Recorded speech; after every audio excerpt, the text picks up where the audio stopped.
Okay guys, on today's episode of PDubs Arcade Loft, we're going to start our Arcade1Up Galaga Countercade Mod. This is going to be part 1 of 2 videos for this series, right after this.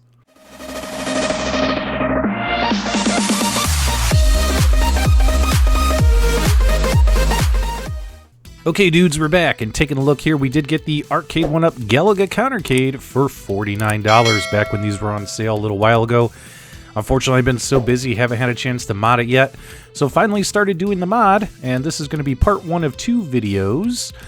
Reason being is I'm waiting on a couple of parts to arrive to do part 2, but for part 1, we're definitely going to get our LCD driver board installed, as well as kind of show you where we're going to be taking this particular mod. The goal is to mod this thing as cheaply as possible, especially with the cost of the cabinet only being $49. Definitely didn't want to do a high-end mod or anything super fancy. Originally, I could not find the LCD driver board to reuse the stock monitor, and I did purchase a couple of 8-inch monitors off Amazon in order to do this mod, thinking I wasn't going to be able to get my hands on that board. Now, luckily, with the help of viewer Tommy Lien, we did get an eBay link, which I'll have in the video description below, from the Geekstore online, where these are in stock, and that way you can mod and use the existing monitor.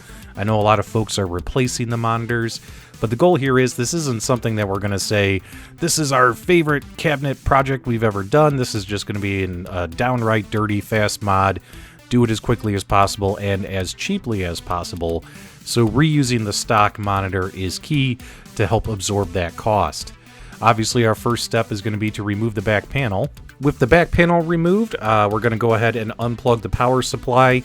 We're going to end up not reusing this power supply moving forward, so just a heads up there, because we are going to be powering the LCD driver board via a microUSB, which you'll see shortly. After we unhook the power supply, we're going to take an itty-bitty little Phillips head screwdriver, because the screws connecting the PCB board to the monitor bezel are very, very small. Use an itty-bitty screwdriver and remove all the screws. There's about 4 or 5 of them holding this PCB board into place. Once all the screws are removed, taking a look here, you'll notice there's that red and black wire. That power wire was plugged into the little port right there, so we did have to unplug that in order to have this kind of dangling. What we need to do now is remove the rest of the PCB in order to get this completely detached. First thing we want to do is the EDP cable coming from the monitor to the PCB board. That's that orange cable there on the right. We need to flip open that bell lock, and once that bell lock is flipped open at a 90-degree angle, we'll be able to get that cable out of that port. And once we got that orange ribbon cable, which is very fragile, very sensitive, be extra careful when touching and playing with that cable. Remove from that port. Now we can take our screwdriver, remove the rest of the screws. There's 4 of them holding the Arcade1Up PCB board into the bezel behind the monitor. Just get those 4 screws removed and everything should come out. Here's a good shot of everything detached, and what we're going to do here is all these particular wires plugged into the PCB board. There's a little clip, a little tabby on the end of each wires. You don't have to pull the wires. All you have to do is simply press down on that clip to release the little locking mechanism, and all of these cables should come out pretty simple, and boom, you're done. There's the Arcade1Up PCB board. Kind of different, first one of these that I've seen like this in this particular style. Okay, let's unpack and take a look at the parts included with the replacement LCD driver board that we got from that eBay link in the video description below for that Geekstore online. Comes with an HDMI cable. It does have also a separate adapter on the end of it. It has an HDMI to mini HDMI adapter, which you can or cannot use depending on what you're going to be using this for. Comes with a nice instruction booklet, shows you how to wire everything up. If you're interested in taking a look at the directions, explains what each port is on the board. And obviously we have a clear bag that's got our replacement board in it, as well as a really nice mounting bracket as well to mount this to the back of the monitor.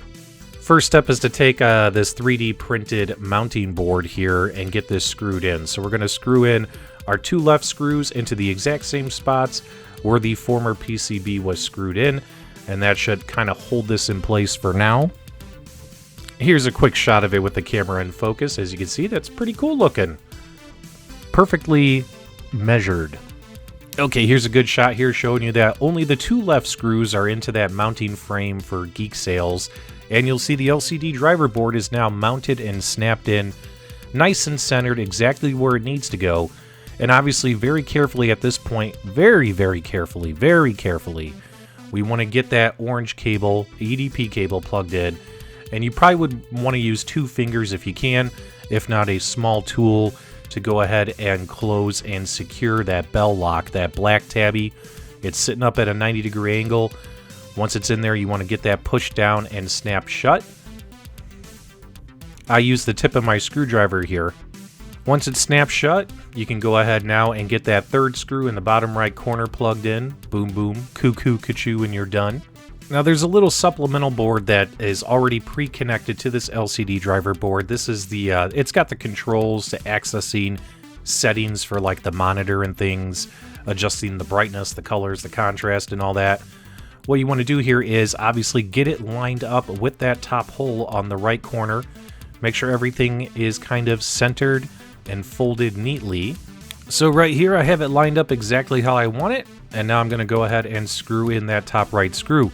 Now the screw you're going to use is an extra long screw that came with the LCD driver board. It's in the goodie bag with your driver board purchase. You're not going to reuse the screw that came originally with the Arcade1Up like you did on the other posts, because the screws there are not going to be long enough. Once you get it in, it's going to look like that. And here's a final shot of everything mounted correctly. We have everything mounted correctly, exactly where it needs to go. Now at this point, all we have to do is connect some wires to get this up and running. Now hanging from the LCD driver board is this little mini cable with a little 1 or 2 pin connector on it right here.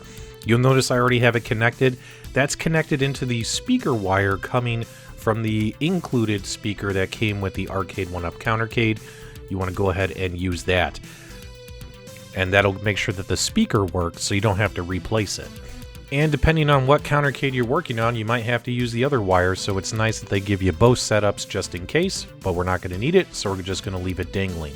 That connector there coming out of the control deck is the only other one we're going to need at this point. That is to connect the volume and power switches.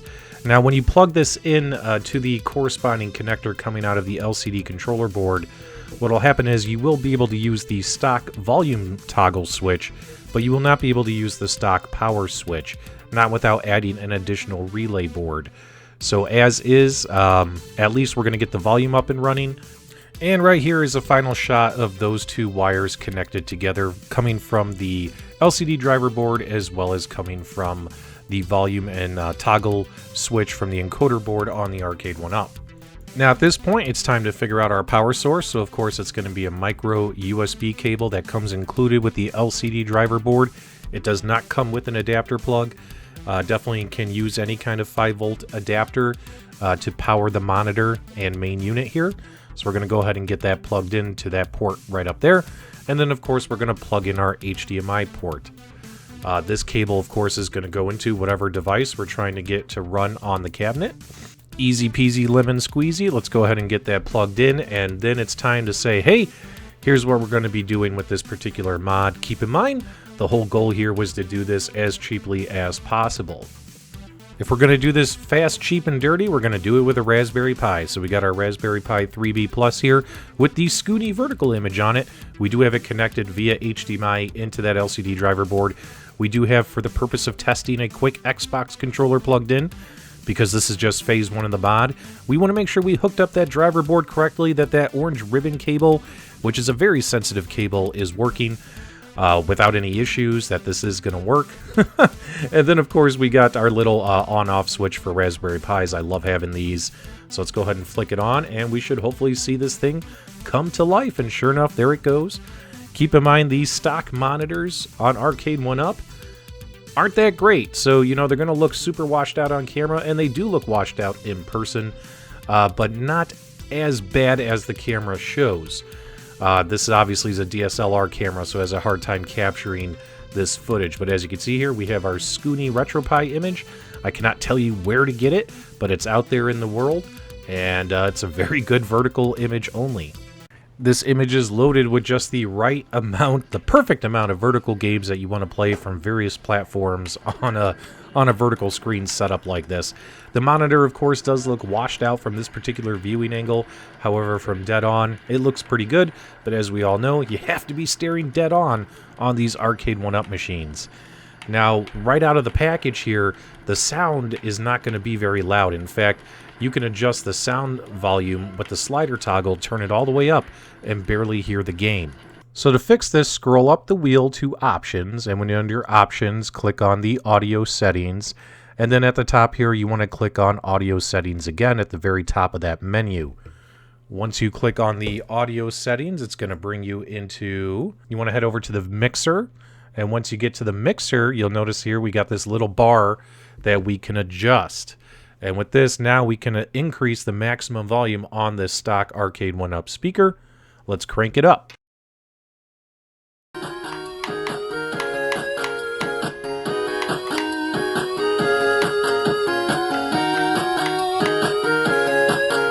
So now that we have that set much higher, when we use our volume slider, which the volume slider does work, now we don't have to worry about it maximum volume being too soft.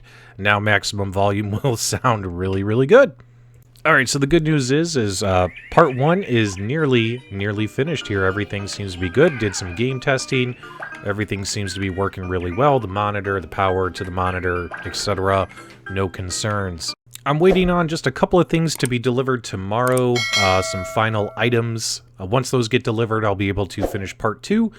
Part 2 will show you how we're going to get our control deck set up with our joystick and our buttons. You guys know me, if I need a Light Up Marquee, there's only one man I call, and that's Disability Upgrades, Angel Otero. Can't wait to put his Light Up Marquee on this Galaga cabinet. It's here. We'll wrap this up in part 2. Hope you guys come back. If you enjoyed part 1 of this Countercade mod, do me a favor, give me a thumbs up on the way out. Give me your feedback and comments below. And as always, guys, thank you for subscribing.